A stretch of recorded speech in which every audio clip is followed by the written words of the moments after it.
बिस्मिल्लाहिर्रहमानिर्रहीम। अस्सलाम वालेकुम नाज़रीन। स्टोरी कॉर्नर कहानी घर में आपको खुशामदीद कहा जाता है और आज मैं आपको एक गरीब लकड़हारे और शरारती जिनजादियों की कहानी सुनाने वाली हूँ। कहानी स्टार्ट करने से पहले अगर आप मेरे चैनल पर न्यू हैं तो जल्दी से मेरे चैनल को सब्सक्राइब कर ले ताकि दिलचस्प कहानियाँ आपको सुनने को मिल सके। तो चलिए कहानी स्टार्ट करते हैं। बस बाबा, अब बहुत हो गया है। आज से आप हरगिज़ जंगल में लकड़ियाँ उठाने नहीं जाएंगे। क्या हुआ जो आपके बेटे नहीं हैं? हम बेटियाँ आपकी जगह ये काम करेंगी। जरगुल परेशानी से अपने बाप को देखते हुए कहने लगी। कल से उन्हें सख्त बुखार था, लेकिन फिर भी वो बार बार यही कहते कि मेरा लकड़ियां जमा करना बहुत जरूरी है, वरना हमारा चूल्हा ना जलेगा। जरगुल से छोटी सुंबल भी तशवीश से अपने बाबा को देखे जा रही थी। दोनों को ही अपने बाप से बेहद प्यार था। वो जानती थी कि उनका बाप बीमारी के बावजूद किस कदर मेहनती और ख्याल रखने वाला इंसान है। जरगुल इसी बात पर उदास रहती थी कि काश हमारा कोई बड़ा भाई होता तो आज बाबा की जगह वही काम पर चला जाता, तो उनका बाप आज बीमारी की हालत में भी रोजगार की वजह से इतना परेशान दिखाई तो ना देता। फिर जरगुल और सुंबल ने फैसला किया कि आज कुछ भी हो जाए वो दोनों बाबा की जगह जंगल से लकड़ियां उठाने जाएंगी। आखिरकार खुदाबख्श ने उनके सामने हार मान ली और उन्हें इजाजत दे दी कि उसकी जगह जंगल में जाकर ये काम कर सकती हैं। वो दोनों बहुत खुश हुई थी, लेकिन खुदाबख्श ने उन्हें ताकीद की कि बेटा, तुमने जंगल में जाने के लिए दाएं तरफ का रास्ता इख्तियार करना है और बाएं तरफ देखना भी नहीं, क्योंकि वो जगह खतरे से खाली नहीं है। मेरी ये नसीहत अपने पल्लू से बांध लो। जरगुल आल और सुंबल दोनों ने सर हिला दिया था। आज वो खुशी खुशी उस जंगल में जा रही थी जहाँ पर रोजाना उनका बाप काम करने जाता था। दरअसल खुदाबख्श एक लकड़हारा था। उसका रोज का काम था कि वो जंगल में जाकर लकड़ियां जमा करता, फिर उन अच्छी और मोटी लकड़ियों को शहर जाकर बेच देता। और वो जानता था कि शहर के लोग उसे गरीब और देहाती समझकर औने पौने दामों लकड़ियां खरीदते हैं, लेकिन इन पैसों से भी वो दिली खुशी महसूस करता था, क्योंकि शहर से आते हुए वो अपनी बेटियों के लिए जलेबियां और खाने पीने की दूसरी चीजें लेकर आ जाता। उसे अपनी दोनों मासूम बेटियों से हद से ज्यादा प्यार था। खुदा ने उसे सिर्फ 2 बेटियां ही दी थी। बेटे की ख्वाहिश कहीं दिल में तो छुपी हुई थी, लेकिन बेटियों के सामने कभी अपनी इस ख्वाहिश का इजहार ना किया। वो दोनों उसके लिए कीमती सरमाया थी। वो इसलिए परेशान हुआ था क्योंकि रोज रोज वो बीमार रहने लगा था। रोजाना खांधे पर लकड़ियां लेकर शहर जाना और फिर दूसरी सुबह जाकर उन लकड़ियों को जमा करना इतना आसान नहीं था। लेकिन दोनों बेटियां अब जवान हो गई थी और वो इस ख्वाहिश का इजहार करती थी कि वो अपने बाप का सहारा बनना चाहती हैं। उनके मासूम चेहरों पर बाप के लिए मोहब्बत होती थी। फिर जरगुल आल और सुंबल जंगल में लकड़ियां जमा करने चली गई। आज उनका पहला दिन था। इससे पहले भी वो बाप को खाना देने या फिर किसी जरूरी काम से बुलाने इस जंगल में आ चुकी थी। जंगल के कई रास्तों से वो वाकिफ न थी। इधर आके उन्हें शदीद मायूसी का सामना करना पड़ा, क्योंकि ना जाने उनका बाप इतने घने और अजीब से जंगल से कैसे लकड़ियां इकट्ठी करता था। उनकी तो चंद ही लकड़ियां जमा हुई थी, वो भी इंतहाई सूखी सूखी। वो कोशिश कर रही थी कि शाम होने से पहले ज्यादा से ज्यादा लकड़ियां जमा कर ले, क्योंकि अंधेरा फैलने के बाद तो यहाँ रुकने का कोई काम ही ना था। वैसे भी ये जंगल किसी खतरे से खाली ना था। उन्होंने सुना था कि रात होते ही यहाँ पर ना सिर्फ जंगली जानवर बल्कि अजीबो गरीब सी आवाजें भी सुनाई देती हैं। सरगुल बहुत समझदार और हिम्मत वाली लड़की थी, जबकि उसके मुकाबले में सुंबल एक लाव वाली और जज्बाती लड़की थी। पर जो उसके मन में समाती वही कर गुजरती थी। फिर थोड़ी सी लकड़ियां लेकर वो घर जा पहुंची। उनकी माँ उनकी हालत देखकर बेख्तियार हंसी थी। जरगुल मायूसी से कहने लगी, हम बाबा का मुकाबला नहीं कर सकते, वो ना जाने इतनी लकड़ियां कैसे जमा कर लेते हैं। तो उनका बाबा मुस्कुराया और कहने लगा, बेटा, शुरू में तो ऐसे ही परेशानी होती है, अगर हिम्मत रखनी है तो मायूस नहीं होना। लेकिन सुंबल को बहुत गुस्सा आ रहा था और वो सोचने लगी कि उनके पूरे दिन की मेहनत बेकार गई। अब इतनी सी लकड़ियां लेकर भला बाबा दूसरे दिन शहर कैसे जा सकता है? शहर जाने के लिए भी अच्छा खासा वक्त लगता था। और फिर उसके बाबा को मालूम था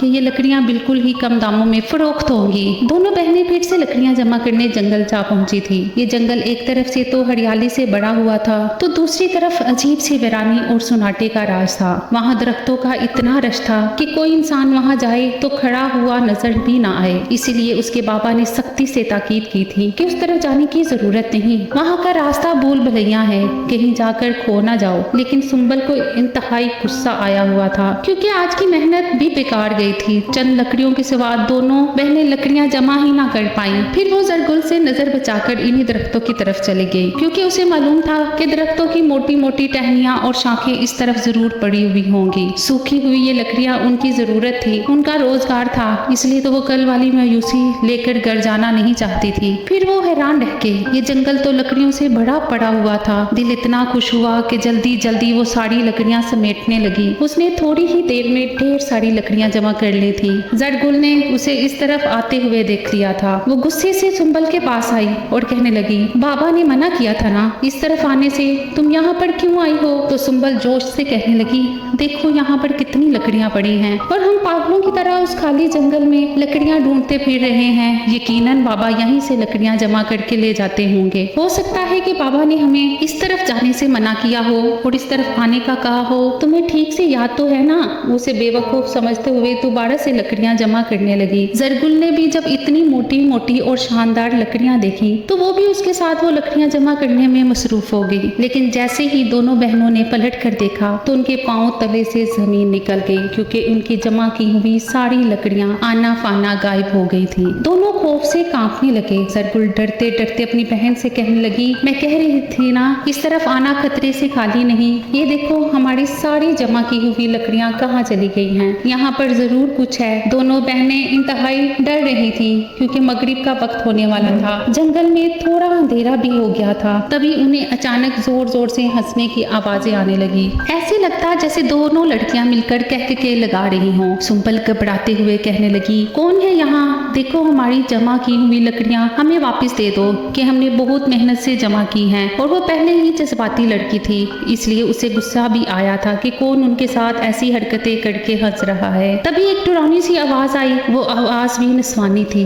जो उनसे कहने लगी, लड़की ये जंगल हमारा है और यहाँ की लकड़ियां भी हमारी। तुम यहाँ किसकी इजाजत से आई हो? खौफनाक आवाज सुनकर तो दोनों बहनें उल्टे कदमों दौड़ी थी। उन्हें जहाँ रास्ता मिला वहीं पर कदम रख दिया। वो जल्द से जल्द उस जंगल से बाहर निकलना चाहती थी। दोनों बहनों ने एक दूसरे का हाथ थाम रखा था कि कहीं वो दोनों जुदा ना हो जाएं। शुक्र था कि गांव की तरफ जाने वाला रास्ता उन्हें मिल गया था। फिर जरगुल फूली हुई सांसों के दरमियान अपनी बहन से कहने लगी, ये सारी बात बाबा के सामने करने की जरूरत नहीं है। अगर उन्हें ये पता चल गया कि हम उस तरफ चले गए थे और हमारे साथ ये सब हुआ है तो वो कल हमें यहाँ आने भी नहीं देंगे। फिर बीमारी की हालत में उन्हें ही लकड़ियां जमा करने आना पड़ेगा। वो छोटी बहन को सख्ती से तकीद कर रही थी। सुंबल ने सर हिलाया और कहने लगी, ठीक है मैं ये बात किसी को भी नहीं बताऊंगी। यूं आज वो मायूसी की कैफियत में गिरफ्तार खाली हाथ ही घर जा रही थी। उनके बाबा ने उन्हें खाली हाथ देखकर तसल्ली देते हुए कहा, बेटा ऐसा ही होता है, कभी काम मिल जाता है तो कभी नहीं।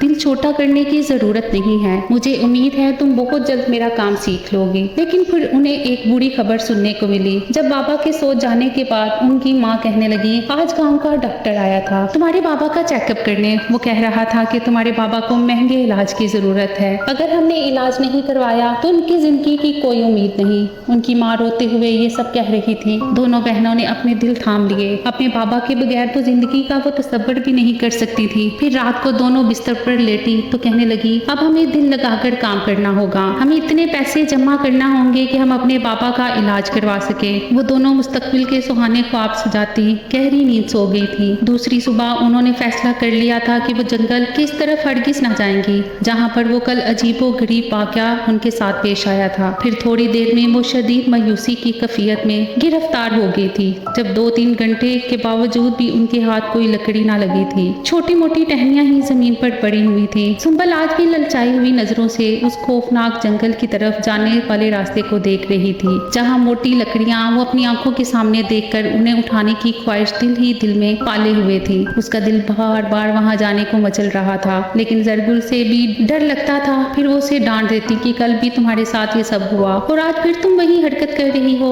जब भी वो अपनी बहन के खौफ से वहां जाने का सिर्फ सोच ही रही थी, उस पर अमल करने की उसे की हिम्मत ना थी। लेकिन थोड़ी ही देर बाद वो हैरान रह गई जब जरगुल मायूस चेहरा लिए उसके पास आई और कहने लगी, लगता है हमें हिम्मत करके उसी तरफ जाना पड़ेगा, क्योंकि अगर कल की तरह आज खाली हाथ घर लौटे तो बाबा बहुत मायूस हो जाएंगे। वो भले ही अपनी परेशानियों का जिक्र हमारे सामने नहीं करते, लेकिन मैं समझ सकती हूँ वो घर के अखराजात के लिए किस कदर परेशान हैं। अब दोनों बहनों ने अपना दिल मजबूत किया और उस खौफनाक जंगल में जाकर एक बार फिर से लकड़ियां जमा करने लगी। वो बार बार मुड़कर लकड़ियां भी देखती जाती कि कहीं फिर से वो गायब ना हो जाए। वो दोनों बहनें साथ साथ लकड़ियां जमा कर रही थी। थोड़ी ही देर बाद उनकी आंखों ने एक हैरत अंगेज मंजर देखा था। उनके सर पर आसमान गिर पड़ा था। बिल्कुल दो उनकी हमशक्ल लड़कियां उनके सामने खड़ी शोलेबार निगाहों से उन्हें घूर रही थी। जरगुल घबरा कर कहने लगी, लगी, कौन हो तुम तो बिल्कुल हमारी जैसी क्यों दिखती हो? तो उसकी हम शक्ल उससे कहने लगी, इसलिए कि तुम हमें बार बार तंग कर रही हो। हमने तुम्हारी शक्ल इख्तियार कर ली है, हमने तुम्हारी शक्ल इख्तियार कर ली है। अब तुम दोनों इस जंगल में रहोगी और हम तुम्हारी जगह पर तुम्हारे घर जाएंगे। नहीं नहीं, तुम ऐसा नहीं कर सकती, ज़रगुल घबरा कर कहने लगी। लेकिन वो दोनों हम शक्ल किसी तौर पर भी ये बात मानने को तैयार ना थी। कहने लगी, अगर अपने घर के हालात बदलना चाहती हो तो तुम्हें ऐसा करना पड़ेगा। तुम हमारी जगह हमारी दुनिया में जाओगी और हम तुम्हारी जगह तुम्हारी दुनिया में, क्योंकि तुम दोनों बहनों का प्यार देखकर हमारी भी ख्वाहिश जाग रही है कि हम इंसानों के दरमियान देखें कि वो मोहब्बत के लायक होते हैं या नहीं। आज से ये जंगल तुम्हारा घर है और हमारा घर तुम्हारी दुनिया। तभी उसने सामने से आते दो बड़ी उम्र के आदमी और औरत को देखा। वो दोनों उनकी तरफ बढ़ रहे थे। फिर वो दोनों हम शक्ल इन लोगों से कहने लगी, आप इन दोनों को अपने साथ लेकर जाएं, हमसे बहुत तंग हैं, हम बहुत शरारतें करते हैं, आपको तंग करते हैं। ये दोनों लड़कियां बहुत समझदार और हिम्मत वाली लड़कियां हैं, इसलिए आज के बाद ये हमारी जगह ले लेंगी और हम उनकी जगह फिर चंद साल के बाद मुलाकात होगी तो मालूम होगा कि हम सही थे या आप लोग गलत थे। अब हम जाते हैं, अल्लाह हाफिज। वो दोनों मियाँ बीवी अपनी बेटियों की जगह अब ज़रगुल और सुंबल को अपने साथ लेकर जा रहे थे। वो दोनों चीखें मारते हुए कहने लगी, हमें तुम्हारी दुनिया में नहीं जाना, हमें अपने पापा के पास जाना है। लेकिन दोनों हम शक्ल ने उनकी एक ना सुनी, बल्कि ज़रगुल और सुंबल का रूप इख्तियार करके वो ढेर सारी लकड़ियां उठाई और उनके घर चली गई। दरअसल इस जंगल में एक जिन्नात का खानदान रहता था। दो बेटियों के साथ वो खानदान बहुत ही खुशहाल था। उस जंगल में रहते हुए उन्हें कई साल गुजर गए थे। उनकी दोनों बेटियां इंतहाई शरारती और निकम्मी थी। उन्होंने अपने माँ बाप का नाक में दम कर रखा था। अब उनके माँ बाप उन्हें कहते कि तुम इन जिनजातियों से बिल्कुल अलग हो जो माँ बाप के लिए पता नहीं क्या क्या कुर्बानियाँ देती हैं, तुम हमारी किसी काम की नहीं। तो इस बात का इतना बुरा लगा कि उन्होंने इंसानों की दुनिया में जाने का फैसला कर लिया था, क्योंकि उस दिन उनके माँ बाप जिन्नात ने ज़रगुल और सुंबल की बातें सुन ली थी, जो अपने बाप की खराब तबीयत की वजह से नहायत परेशान थी। वो बार बार एक दूसरे से बातें करते हुए कह रही थी कि हमें अपने माँ बाप के लिए बहुत कुछ करना है, उनका मुस्तकबिल बनाना है, अपने बाबा का इलाज करवाना है। तो दोनों जिनजाद और जिनजादी अपनी बेटियों को कहने लगे, देखो इंसानों की लड़कियों को अपने वालिदैन का किस कदर ख्याल होता है, वो उनके लिए कितनी कुर्बानियाँ देती हैं, जबकि तुम दोनों निकम्मी जिनजादियाँ हो, तुम दोनों ने सारी जिंदगी हमारे लिए कुछ नहीं किया। इस बात का उन्हें इतना बुरा लगा कि अब वो दोनों इन दोनों की हमशक्ल बनकर इंसानों की दुनिया में जा रही थी, उनके माँ बाप के पास। लेकिन इस बात की खबर किसी को ना थी, हत्ता कि ज़रगुल और सुंबल के माँ बाप उन्हें अपनी सगी बेटियां समझ रहे थे। खुदा बख्श ने जब अपनी दोनों बेटियों को लकड़ियों का एक ढेर उठाकर आते हुए देखा तो वो हैरान रह गया। इन दोनों ने तो कमाल कर दिया था, इतनी ढेर सारी लकड़ियां तो खुदा बख्श ने कभी भी जमा नहीं की थी। फिर उसकी बीवी अपनी बेटियों से कहने लगी, तुमने तो आज कमाल कर दिया है, तुम्हारे बाबा आज तुमसे बहुत खुश हैं। वो दोनों एक दूसरे को देखकर मुस्कुराने लगे।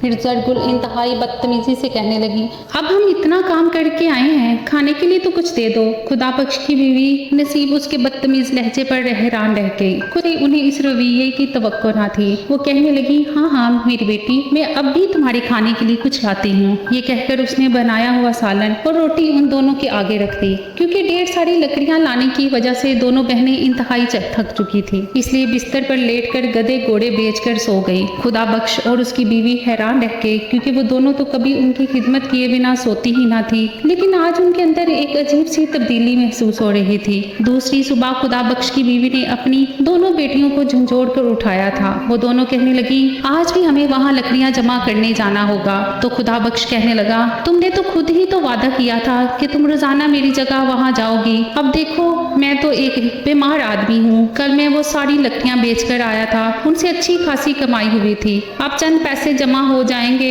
तो घर के हालात भी अच्छे होंगे। चलो तुम दोनों हिम्मत करो और कल की तरह ढेर सारी लकड़ियां लेकर आना। दोनों मुंह बनाते हुए फिर से जंगल में जा पहुंची थी। दोनों ने चंद सेकंड में ढेर सारी लकड़ियां जमा कर ली थी। जाहिर है वो ज़रगुल और सुंबल की हमशक्ल जिनजादियां थी, उनके लिए सब करना बहुत आसान था। ढेरों ढेर लकड़ियां उठाकर जब वो गढ़ की तरफ ला रही थी, उनके गाँव का हर एक बंदा उन्हें बड़ी अजीब नजरों से देखे जा रहा था। सबकी निगाहें दूर दूर तक उनका पीछा कर रही थी। खुदा बख्श और उसकी बीवी ये देखकर हैरान रह गए कि फकत 2 घंटों की मेहनत के बाद उनकी दोनों बेटियां ढेर सारी लकड़ियां लेकर आ गई थी। फिर बड़े मजे से दोनों बिस्तर पर लेटी और सो गई। उम्मीद करती हूँ कि आज की कहानी आपको अच्छी लगी होगी। अगले पार्ट के लिए मेरे चैनल को सब्सक्राइब करें, वीडियो को लाइक करें। अल्लाह निगहबान।